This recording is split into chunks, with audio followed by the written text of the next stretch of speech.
रवीश कुमार इस वक्त हमारे साथ स्टूडियो में मौजूद है। मैं एक चीज़ साफ करना चाहता हूं कि मैं एनडीटीवी इंडिया के मैनेजिंग एडिटर के तौर पे रवीश यहाँ पे कोई सफाई देने नहीं आया। ये मैं साफ करना चाहता हूँ, कोई सफाई नहीं दे रहे हैं हम। जो रवीश ने वहाँ पे प्रेस क्लब में कहा था या वायर के इंटरव्यू में कहा था, उस पर वो कायम हैं और वो एनडीटीवी इंडिया भी उनके साथ कायम हैं।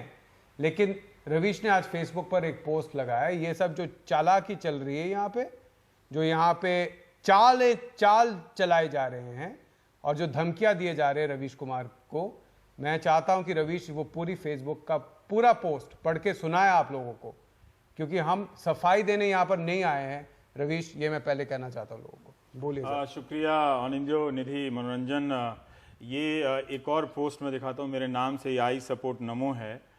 इसने ट्वीट किया है कि रवीश कुमार तर्क करते हैं कि 31% वोट पाने वाला पीएम जन नेता नहीं हो सकता है, हाँ, लेकिन 2% की व्यूअरशिप वाले रवीश खुद को जनता का पत्रकार समझते हैं। तो एक बार ये दिखा दीजिए। ये आप देख सकते हैं कि यहाँ से इस तरह का बहुत मेरे खिलाफ इस्तेमाल होता है कि जैसे मैंने प्रधानमंत्री की आलोचना कर दी। एक बार वो कैमरा के पास ले जाते हैं। एक तो अगर आप प्रधानमंत्री की आलोचना नहीं करते तो इसका मतलब है कि कुछ गड़बड़ है। प्रधानमंत्री की आलोचना करनी ही चाहिए, हाँ? और ऊपर से आपने कहा कि, लेकिन ये बात मैंने नहीं कही कि वो प्रधानमंत्री नहीं है या जन नेता नहीं है। ये बात उसका उल्टा कहा। आपने कहा कि पूरा ये नहीं है कि उनको कुछ कम मिला है, उनको भरपूर वोट मिला है। तो ये इस तरह से ये लोग चलाते हैं और ये एक ऐसा माहौल बना रहे हैं कि कोई अवतार हुआ है जिसकी हमें आलोचना नहीं करनी है, हाँ? तो मैं नहीं मानता कोई अवतार हुआ है, मैं उसकी आलोचना करूंगा। मैं इसमें एक चीज कहना चाहता हूं कि जब रवीश की रिपोर्ट करते थे, सुनील ये दिखा रहे हैं अभी, सुनील सैनी, हमारे सुनील को मैं बोलूंगा थोड़ा सा रुक जाए, फिर से हम पूरा पढ़ के सुनाएंगे। लेकिन जब रवीश की रिपोर्ट करते थे यूपीए के टाइम पे, तब उन्होंने जाके एक स्टोरी किया था मिड डे मील पर। जब उन्होंने जाके एक स्कूल में कहा था कि प्रधानमंत्री मनमोहन सिंह यहाँ पर आके खाकर दिखा दे उस टाइम भी ये सारे ट्रोल आपके सबसे बड़े भक्त होते थे। किसी ने उसका निकाला भी है कि जो लोग पहले मेरी तारीफ करते थे वो अब आलोचना करने लगे हैं। असल में हुआ क्या है निधि, की विपक्ष तो खत्म कर दिया गया है, आयकर और सीबीआई और खुद अपनी करनी की वजह से भी उनमें बहुत सारी समस्याएं हैं विपक्ष में। दिग्विजय सिंह है विपक्ष में, और क्या चाहिए? तो मतलब और उनको फायदा ही होगा। तो ये एक बहाना बना लिया है कि मुझे लेकर आप सिंबल बना दीजिए। तो सबने अपना विपक्ष का काम मुझे आउटसोर्स कर दिया है कि बड़ा अच्छा है ये बोल रहे हैं। तो उसी तरह से दूसरे तरफ के लोग, इसका एक इकोनॉमिक हिस्सा भी है। ये यूट्यूब पे जो लड़का डाला है वो उससे पैसा भी कमा गया। झूठ तो फैलाया, वो पैसा कमा गया। तब जाके सुबह मैंने लिखा, और 3-4 लोग लगे हुए हैं, एक ही विचारधारा के लोग लगे हुए हैं और उनको पता है कौन लोग हैं। तो मैंने लिखा और ये एक पैटर्न है अनिंदो, इसको समझने की जरूरत है दर्शकों को भी क्या हो रहा है। मैं लिख रहा हूं कि मैंने प्रधानमंत्री के बारे में ऐसा नहीं कहा। अफवाहों का तंत्र इतना व्यापक हो चुका है कि खंडन का भी अब कोई मतलब नहीं। पैटर्न यह है कि आपकी जो बात सत्ता को चुभ रही हो उसी के समानांतर सुपर इम्पोज, हाँ, एक तस्वीर के ऊपर दूसरी तस्वीर, उसी के समानांतर एक नई बात की छवि तैयार की जाए जिससे चुपकर लोग आपसे नाराज हो जाएं, मुझसे ही नाराज हो जाएं। हाँ, जाहिर है ऐसा बोला नहीं है, वरना वीडियो होता उसका। भाई लोग मेरे नाम से चला रहे होते कि मैंने प्रधानमंत्री को गुंडा बोला है, हाँ? जो कि मैंने नहीं बोला है। मैंने ऐसा बोला नहीं, पर उससे किसी को क्या, व्हाट्सएप यूनिवर्सिटी के कबाड़ में ठेलते जाओ। सो भाई लोग ठेल रहे हैं, जो मर्जी आ रहा है। पैटर्न इसलिए कहा ताकि पाठक, ये जो दधीच ने इस्तेमाल किया, मैं नहीं चाहता पर मैं करता हूं, कुतिया कुत्ते की मौत मर गई। हाँ, बाद में उन्होंने कहा शायद कि मेरे कॉलोनी में कोई कुतिया मर गई थी, लेकिन एक गड़बड़ उनका हो गया। पालते हैं वो बहुत अपने पालतू से प्यार करते हैं। जो लोग गाय पालते हैं, मैं गाय पालता था बचपन में, तो जीप पर निनाय हो जाता था ना, तो रगड़ती थे, हाथ से दवा रगड़ते थे कि एक दिन जब वो नहीं खाती थी तो मेरा मन नहीं लगता था। तो ये ना समझे कि वही एक्सपर्ट है, हमें भी आता है बहुत सारा।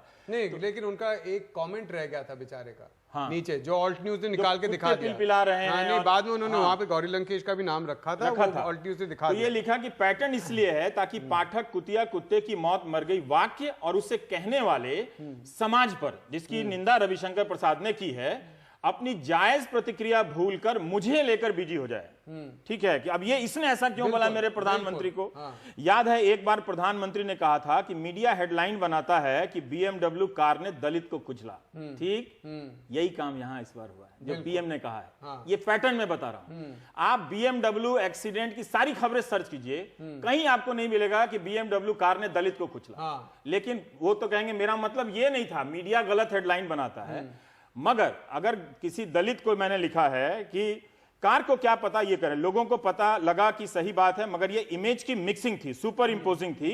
मैंने इस बारे में तब नई सड़क.org पर लिखा था, आप पढ़ सकते हैं। दो अलग अलग घटनाओं की रिपोर्टिंग को मिलाकर एक नया तथ्य गढ़ा गया जो कि झूठ था, जो प्रधानमंत्री ने कहा था कि BMW ने दलित को कुचला। BMW कार की दुर्घटना की रिपोर्टिंग में कभी भी दलित नहीं लिखा गया है। जरूर जहां दलित को घोड़े पर नहीं चढ़ने दिया गया वहां दलित नहीं लिखेंगे तो क्या लिखेंगे?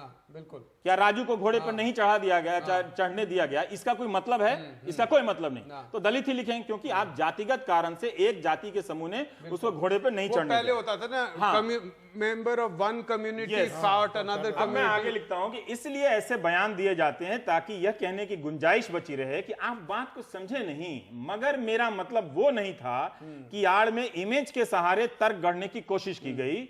ये एक मनोवैज्ञानिक रणनीति के तहत किया जाता है। यही कोशिश मेरे नाम से प्रधानमंत्री को गुंडा कहना जोड़कर की जा रही है।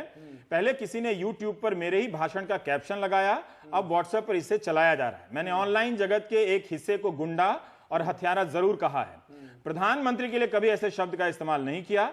जो भी मुझे बदनाम करने के लिए ऐसा कर रहा है, वो लोगों को प्रधानमंत्री को देखने का एक नजरिया दे रहा है और पैसा भी कमा रहा है। YouTube में वो पैसा कमा रहा है, फोकट का नहीं है, उन्हीं का अपमान कर रहा है। मैंने इस तरह के काम करने वालों को गुंडा कहा है, अभी भी कह रहा हूं, ना कि प्रधानमंत्री को। आखिरी है, प्लीज नेताओं के इतने भी काम मत आइए। हमने देखा है 20 साल की पत्रकारिता में, समझिए आपसे झूठ फैलवाकर आपका इस्तेमाल हो रहा है। तुम उनके लिए यूज एंड थ्रो कलम से ज्यादा कुछ भी नहीं। जब इस्तेमाल के बाद फेंक दिए जाओगे तो वहीं मिलोगे जहां तुम्हारा फैलाया हुआ कचरा जमा है।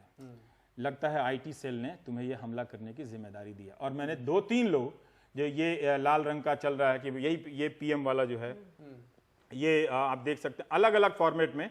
अब इसमें वीडियो नहीं है, देखिए चाल देखिए कैसे अभी आपकी स्क्रीन पर आएगा, इसमें वीडियो नहीं है और ये जाएगा। अच्छा, ऐसा कहा है रवीश कुमार ने? हाँ, लोग फिर वो गाली देने लगेंगे और ये सारा शुरू होगा। जैसे मुझे बहुत सारे फोन आ रहे हैं सुबह से और वो गालियां दे रहे हैं और ट्रोल कर रहे हैं, ठीक है। ये स्क्रीन पर ये जो रवीश पर फेक न्यूज ये रखिए, क्योंकि नहीं तो ये लोग स्क्रीनशॉट लेके, मैं आपको बता रहा हूं, फिर वो भी चला देंगे। ये तो ऊपर से दिखा रहे थे, वो भी चला देंगे, ये तो दोबारा दिखा देंगे। ये दिखा रहे थे, ये कोई है मानसी सिंघानिया साहब, वी सपोर्ट नरेंद्र मोदी, अब ये चला रहे हैं। अब बताएंगे मोदी जी के बारे में, लेवल बनाओ पहले कि कोई तुम्हें सुन पाए। तो ये ऐसा है कि मुझे इसकी जरूरत नहीं है, आलोचना करनी चाहिए और आज के समय में सचमुच जिगरे का काम है उनकी आलोचना करना, क्योंकि आप कीजिए नहीं तो तरह तरह के समर्थकों को लगा के चाटुकार पत्रकार, हाँ, चाटुकारी गोदी पत्रकारिता जिसे मैं कहता हूं, तो वो ये उनका ये सपना मैं पूरा नहीं होने दूंगा कि मुझसे चमचागिरी करवा लेंगे। एक और वो चाहे जिसको जो करना है, जितनी भीड़ लगानी है लगा लें, मेरे से वो सपना किसी का पूरा नहीं होने वाला। पत्रकारिता ऐसा हो गया है, चाटुकार पत्रकारिता की बिहार में आप जानते हैं कि कल एक पत्रकार को लूट के वक्त गोली मारी गई, बच गए शायद वो, उनको कम से कम अटेम्प्ट टू मर्डर था, जो शायद NDTV ने सबसे पहले ब्रेक भी किया था।